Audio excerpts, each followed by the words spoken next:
আমাদের জীবনে একটা করে ভালো বন্ধু থাকে, যে অ্যাকচুয়ালি কিন্তু দীনবন্ধু। মানে তোমারও বন্ধু, তোমার বাবারও বন্ধু।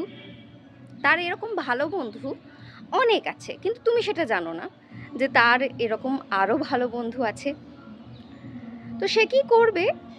তোমার আঘাতের সময় সে আসবে, একটা মলম নিয়ে আসবে। তোমার আঘাতের কথা সে শুনবে এবং তোমার আঘাতে মলমও লাগাবে। তুমি ভাববে, আহা, এর মতো ভালো বন্ধু তো আর হয় না। তুমি তাকে সব বলবে, আঘাত দেখাবে।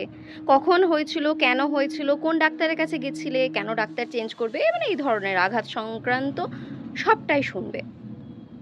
আর তারপর সে যখন চলে যাবে, তখন তুমি বুঝবে যে অ্যাকচুয়ালি কিন্তু মলমটা ডেট এক্সপায়ার্ড ছিল।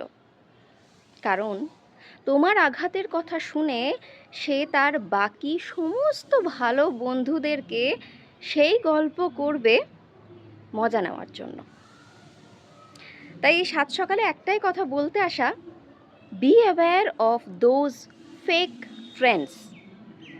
এইরকম বন্ধু যখনই বুঝতে পারবে, তখনই জীবন থেকে কেটে ফেলাই ভালো। তোমার ফ্রেন্ড লিস্টে যদি এরকম কেউ থাকে, নাগিন টাইপ, এখন বলে না নাগপঞ্চমীর শুভেচ্ছা, তো তাদেরকে মহিষাসুর ভেবে নিতে পারো, দুর্গাপুজোর শুভেচ্ছা।